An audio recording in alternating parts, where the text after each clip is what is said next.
Can I be with a strap? I'm going out like that. On my way to fight. What up, peace everyone? Welcome back to Breaking Business episode 4. We have a special guest with us here with my host Zeku. What they do? We're here with Bgirl Logistx, representing Underground Flow and Red Bull BC1 All-Star. So everybody make some noise from home. Yay! Logistics. How you doing? I'm good. Thank you for having me. Thank you for coming through. We appreciate it. So just to get into like the basics of this, tell us a little bit about yourself for people that don't know you, such as myself. I don't have social media. How can the people, the viewers, get to know who you are, like where you come from, your age, different hobbies that you like doing? Yeah. So my name's Logan, aka Bgirl Logistx. I'm 16 years old. I was born in San Diego, California. I've been dancing for about 8 years, and I've been doing it professionally for about 5 years. 3 years ago, I moved from San Diego to LA to pursue it professionally. And I was only I think at the time 13. And so I got signed by an agency through my crewmates Villain and Impact.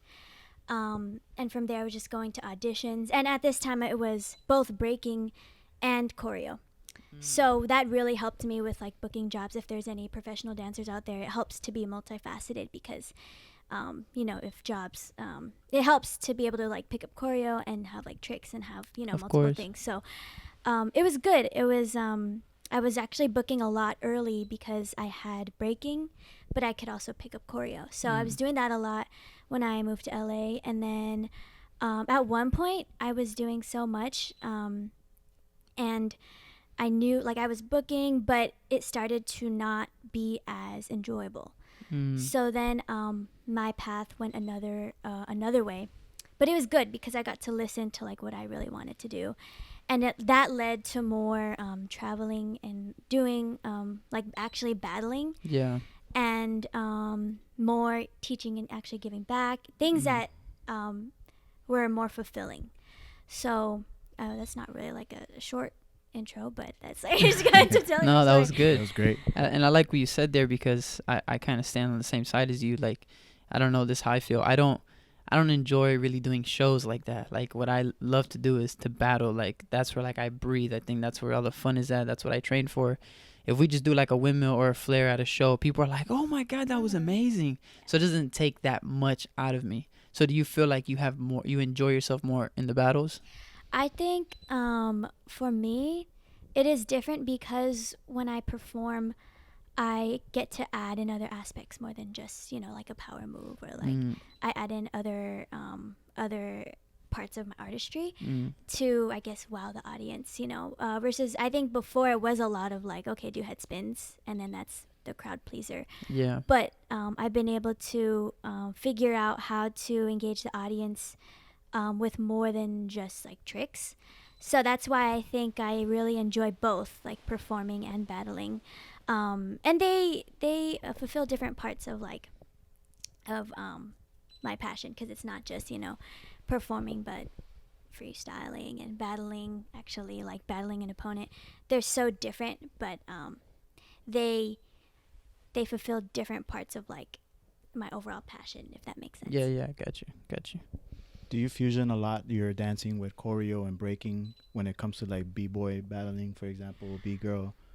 So for battling, I like to fuse it in a way that still is respectable in the scene, because I can't just go in a battle and start doing stuff offbeat and my own thing, because that's not. I've seen a couple of y'all do that.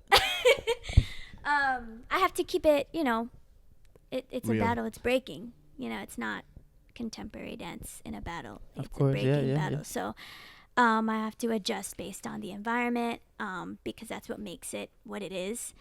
And I don't mind it. I think before I used to have a hard time with with shifting between the worlds, because it was oh, I don't want to have to change whatever. But for me, I just love both of them too much to not do that. So I find myself just making adjustments. If I'm in a phase, right now, actually the past the past like 5 months have been mainly battling. Like I wouldn't really do that many shows. I see that you're like really heavy in the battle scene right now. Yeah, so I had to shift my mindset to make sure I was, I guess you could say, following the rules of like in breaking and battling.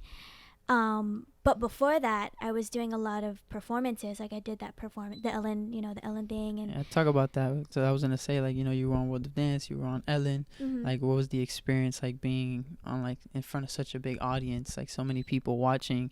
And I mean, somebody like Ellen, who she's known in every corner of the world. Like, what was that like? And you've been multiple times. Yeah, Ellen. Ellen was twice, I think. Twice? No, three. Because one was with the lab. The other one, no. First time was just through like a Gap and Ellen campaign. The second one was with the lab, and the third was by myself. So I'll start actually with World of Dance. So I was on a team called the Lab, and Shout out to the lab. We did season 1 of World of Dance and lost in the 3rd round. And then we came back for the 2nd season, and we won that season. Oh my God, we won that season. Ooh, and then we put like we put like an audience screaming in the back, like yeah. That was like, I'd say the first season of World of Dance. That was one of my early experiences of being on TV like that. So nervous, like all the time. But by the time we hit the 2nd season, especially the last few weeks, I got pretty used to being on camera and like performing in front of like J-Lo and Neo and the judges and the crowd. So by the time Ellen hit, it was already like more comfortable being on TV. Yeah. And on camera, because before I would get so nervous of like, oh my God, like there's so many people watching, like America's watching, the world's watching, and there's celebrities. Yeah. But I learned just being in the industry, the entertainment industry, and performing that many times, I realized that they're no different than us. And getting to work with some of them too, it's like they're really no different than us. Like we all starting the same, so they built and they worked. So that kind of made me see and realize that, well, humility is a very important part, and also not placing anyone on a pedestal. And I learned how that really helped ease my nerves too, because I realized, we're just, we're all equal here. So Yep. I'm just doing what I want to do, and they're doing the same. So that helped my nerves, especially by the time Ellen's show hit. I wasn't really as nervous. Like if I compare the first time I was on TV to one of the last times I was on TV, it's a huge difference in like how I was feeling. So Yeah, because now you're just more comfortable, and like you said, you understand that like we're all on the same level, and it's just different fields, and you yourself are building up your brand to one day be as high as they are. So that's dope that you have that mindset, and only 16 years old. Like that's so crazy. Like it's hard.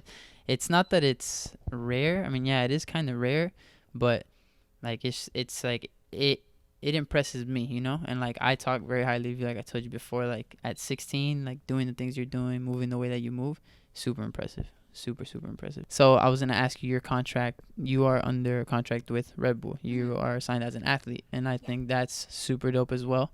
And I think this is cool too, because a lot of people probably think like, oh, Red Bull and Monster like hate each other, and it's like, this is cool because it shows like the unity that it's between the dancers. It's cool. So for all you guys, cut it out. So just talk to us a little bit about that, how it went down, like what were some of the things that maybe you had to adjust for them to be able to also benefit your side, where like you felt comfortable, because I know they're very accommodating, as well as Monster's very accommodating as well, and I think that's why they've lasted so long in the scene. And I just want to like hear your side of it.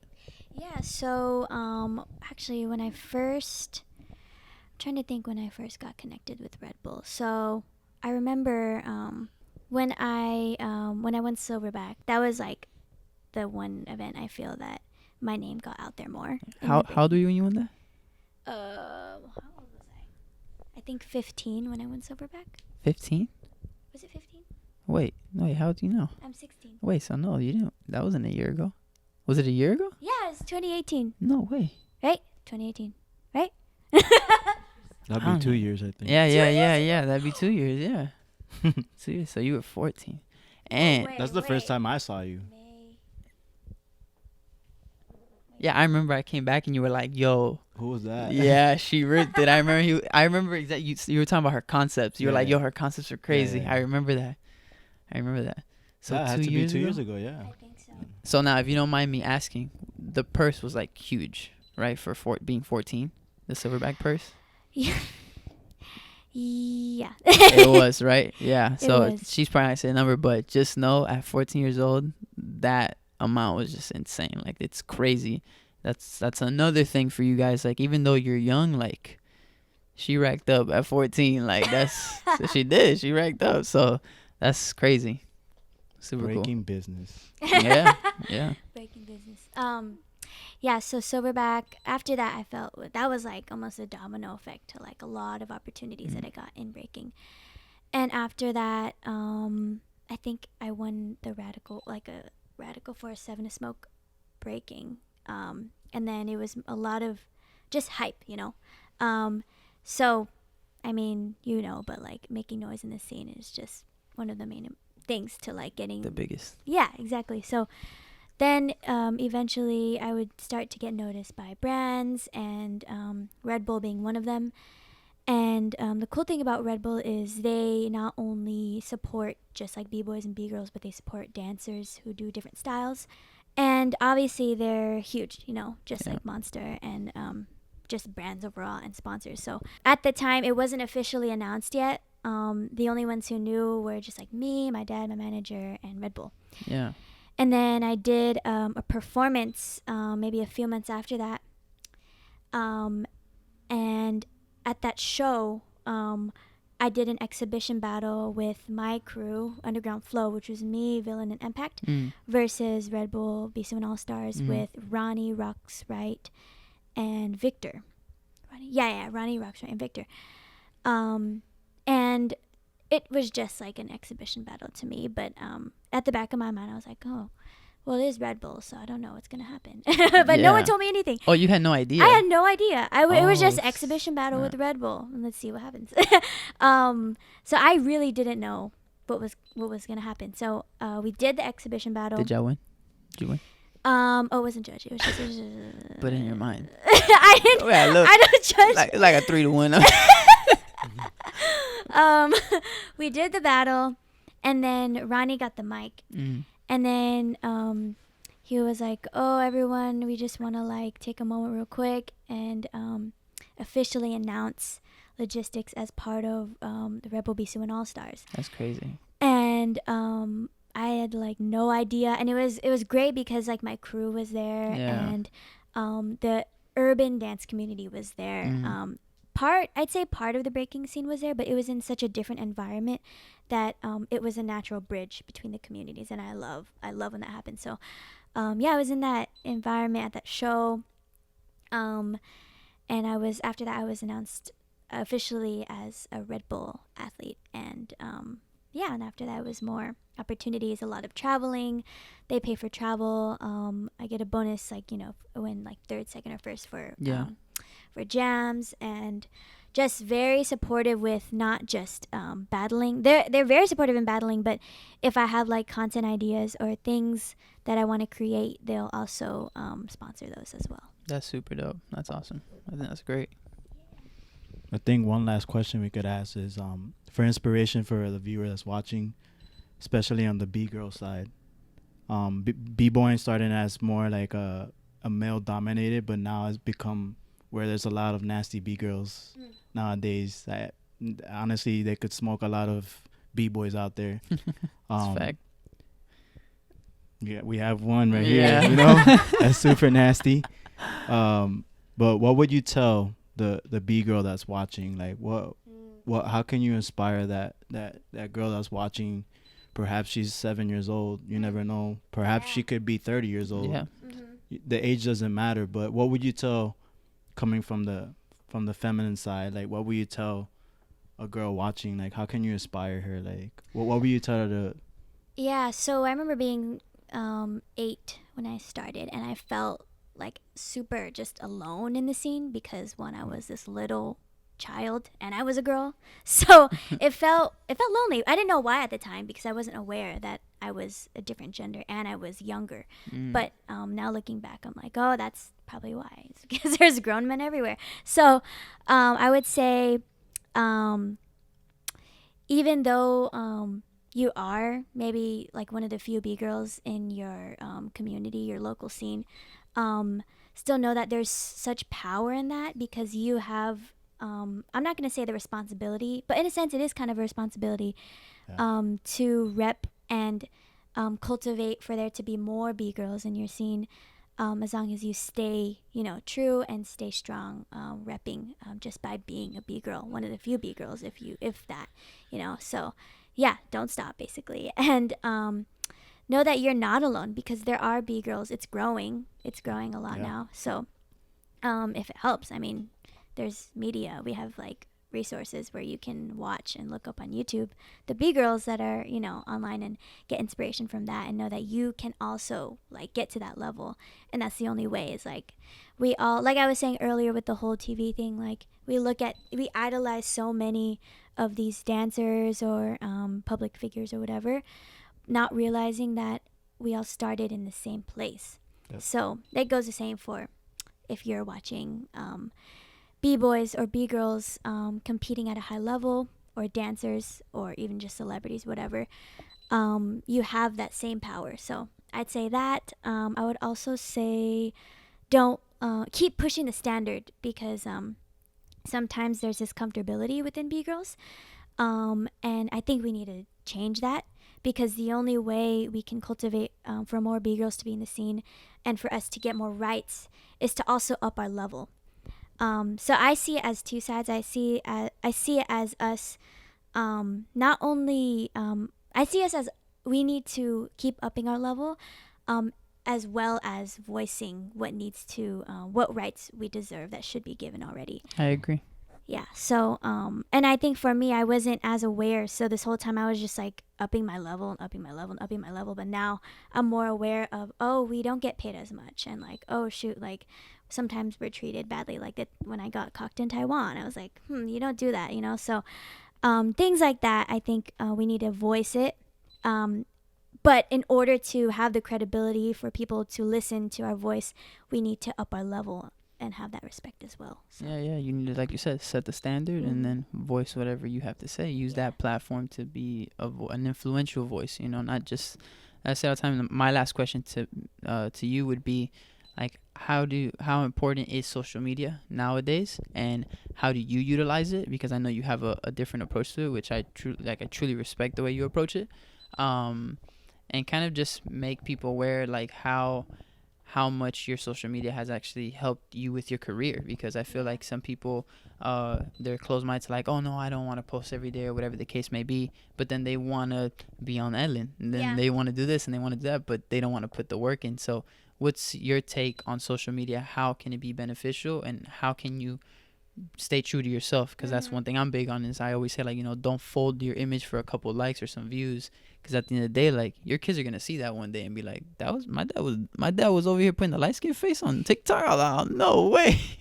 So I think there's a certain like limit. So what's your thoughts and approach on it? So I mean, straight up, all 95%, no, I'd say like 90% of my gigs and jobs now are through social media, because people see me, whether that's Instagram or YouTube or being on a TV show, whatever, that they see me dancing or talking on those platforms, and then that's how they contact me for more jobs.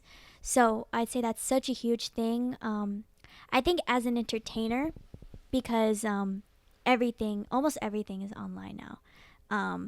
I'd say it's okay to not use it, but that's when you shouldn't expect to be booking these things if you don't want to use it.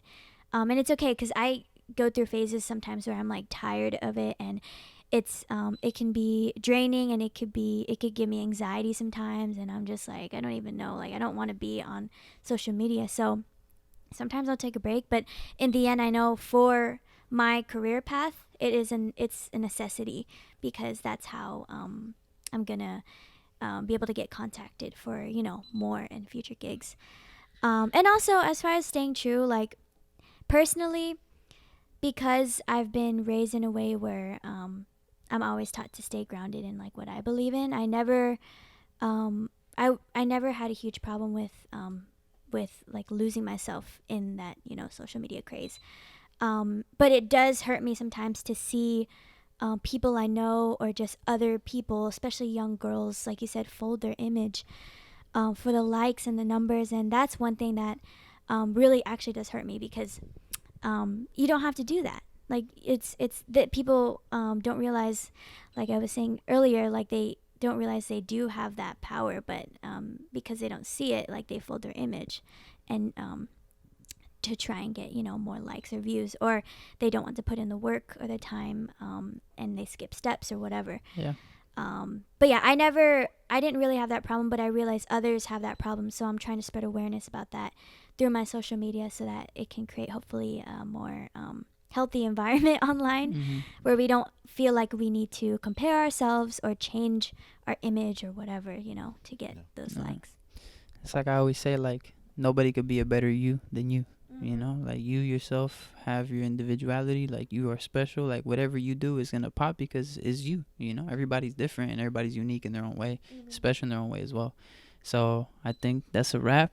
Thank you so much for coming through Logistics. We appreciate it so much, for real. Thank you. That was beautiful. Thank you. Yep. So till next time, we'll see y'all guys for episode 5 here with my boy Dre, Logistics, and we out of here. Peace. Peace. Thanks for tuning to Breakin Business once again, where we sit down with athletes, artists, and just various entrepreneurs, talks about success stories. Some things go good, some things go bad, and we're here to talk about all that stuff. So make sure you do yourself a favor and hit that bell notification, that like, that comment, and that subscribe button. Stay tuned. That's too much. Just press all of it. That's it. Peace. We out.